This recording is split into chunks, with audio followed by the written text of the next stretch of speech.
Hey everyone, it's Barjan. Today we're going to be doing a game review on a game called Quasimorph.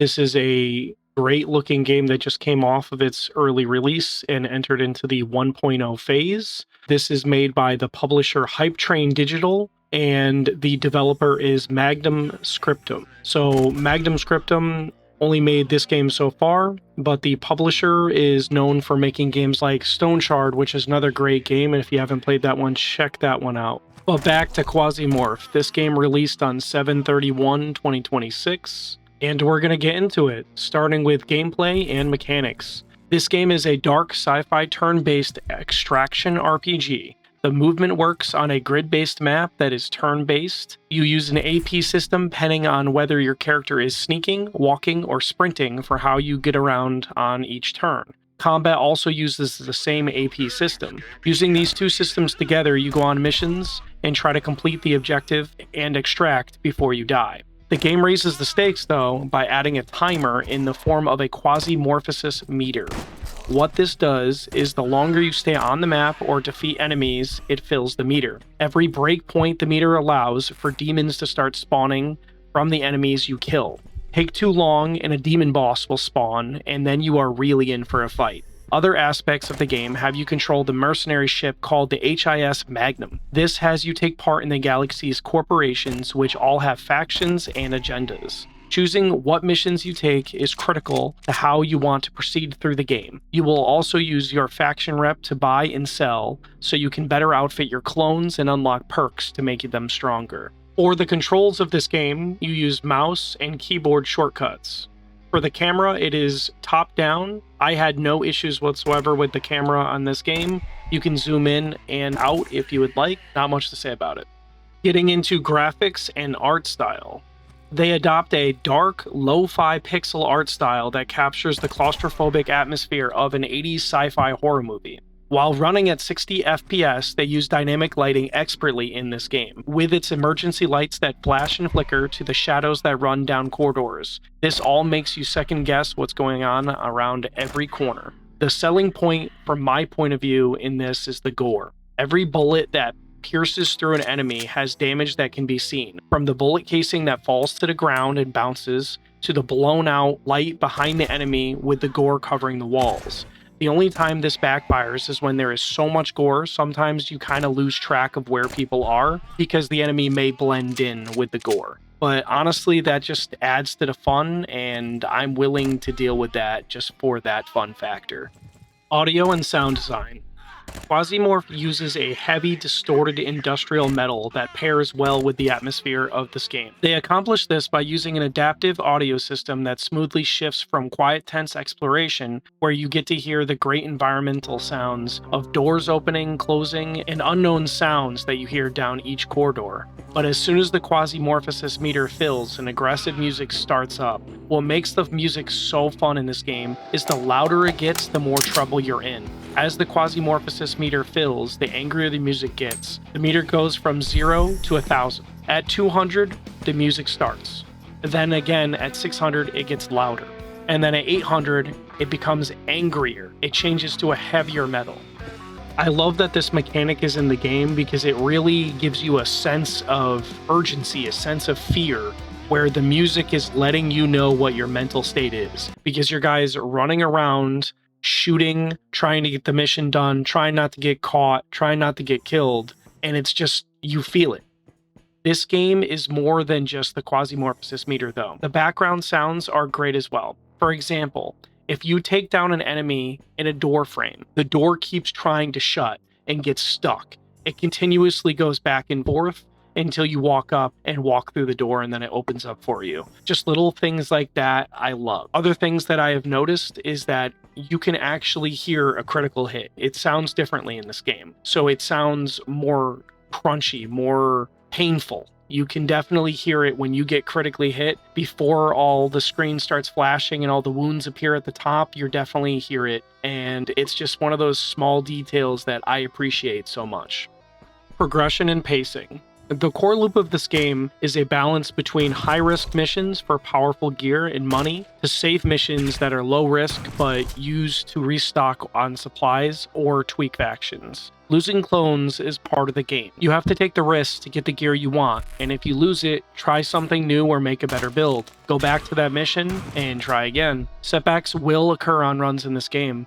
Hours of work potentially could be lost with a small mistake, but that's part of the game. It's a core part of the game. It's a brutal and unforgiving game, and that's the point. The game wants you to go slow and steady and make good choices, except it doesn't let you do this. The Quasimorphosis meter pushes you from camping and sitting still waiting for the enemy to come to you on your terms to, sorry, you can't do that, you have to go, the meter is filling. So it wants you to kind of blast through the game and run and gun, but it's kind of a balance of both. You can't do either or you're going to get screwed one way or another, and that's kind of the addictive part of the pacing of the game.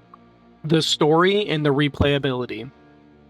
The story revolves around the corporations and their greed. What factions you raise can impact how the story plays out with its story missions. This could give you more information on the demonic entities that are phasing into our reality and possessing human bodies and warping reality around them. Or you can find other things. It's up to you. The main players in this story are Ancom, Realware, Civil Resistance, Hezlon, and Xiomara. I don't want to give anything away, but if you want to find a story path, raise your rep with one of these factions. There are story missions which are more in-depth missions. These are a kind of adding multiple missions together. For example, you can escort soldiers to an area and then have to defend a point of interest. As far as replayability, a normal story mission from start to finish is about 26 hours under the easiest difficulty.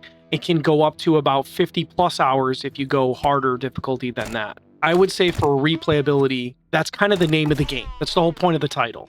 It has 5 separate storylines based on who you build rep with and 9 possible endings. Because of that, there's no way that you can do this all in one playthrough. You have to do it multiple times. Not to mention the unlimited customization of the clones. You can have multiple different build paths, different perks, different classes, different outfitting of the gear, and you can kind of just go about your own business and play the way you want to play and get all the endings you want.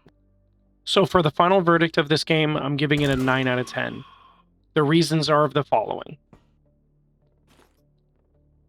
Starting with gameplay and mechanics. The gameplay loop and mechanics of this game is top-notch. This is a game I typically would not play, but it has me convinced to keep on going back for more. It's just so different. The way the game wants you to blitz through the level like you're playing Doom, but you can't because you're going to die if you do that. You're going to look around a corner and you're going to get shot with a guy with a shotgun, and it's not going to end well for you. So you're going to have to kind of make a balance between setting the enemy up to kind of come into your trap, but moving fast enough so that you can beat the game or beat the mission with the resources you have. You also can get wounds, you can get all sorts of things and ailments that can come upon you. So it's like you can't blitz through it too fast, but this is all so exciting and it oozes with good gameplay. The graphics and the art style, they knock it right out of the park. The style of this game is creepy when it needs to be. It's brutal when you want it to be. The amount of detail in the bullets hitting the ground, the blood splattering against the walls, breaking things behind them, grenades smashing everything that you want it to. It reminds me of all the games I liked in my childhood. Shadowrun, XCOM, Doom. You can tell that they drew from these sources while making this game. The other great thing I like about this game is the fact that it came out of early access the right way. They used the time, they worked on it, they made it very solid. There's so many little things you can point out and be like, wow, that's some great detail. And then it came out and it's released. And this is what everyone wants from a game like this. Audio and sound design. I'm absolutely in love with the sound of this game. I've never played a game that made a mechanic that embodied sound with the core gameplay of the game. It's nuts to me. The fact that it is such a game-changing element. And if you don't believe me, go play the introduction missions, which is Mars and Earth, and you don't have this mechanic yet. And it's so quiet. You just kind of go through the mission. Everything sounds great. Nothing is bad about the sound. It's just the music that I'm talking about.